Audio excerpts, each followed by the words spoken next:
கடந்த ஆண்டு நீட் தேர்வில் முறைகேட்டில் ஈடுபட்ட 14 மாணவர்களின் கல்லூரி சேர்க்கைக்கான உரிமம் ரத்து செய்யப்பட்டுள்ளது. அதேபோல 3 ஆண்டுகளுக்கு தேர்வு எழுத தடை விதிக்கப்பட்டுள்ளது. அண்மை செய்தியாக பார்க்கிறோம். கூடுதல் விவரங்களோடு செய்தியாளர் செல்வசூரியன் இணைகிறார். செல்வசூரியன், விவரங்கள்.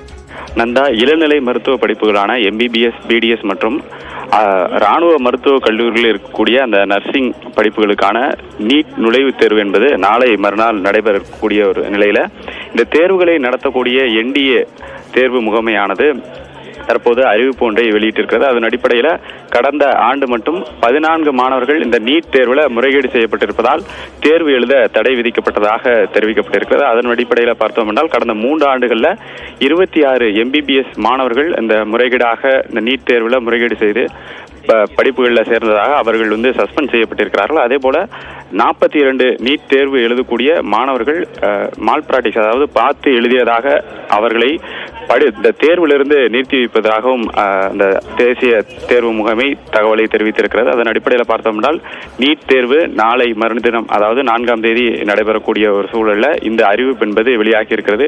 நீட் தேர்வில் முறைகேடு செய்தால் கடுமையான தண்டனை என்பது விதிக்கப்படும் என்கிற அடிப்படையில் NDA இந்த அறிவிப்பை வெளியிட்டிருக்கிறது. நன்றி செல்வசூரியன், விவரங்களுக்கு.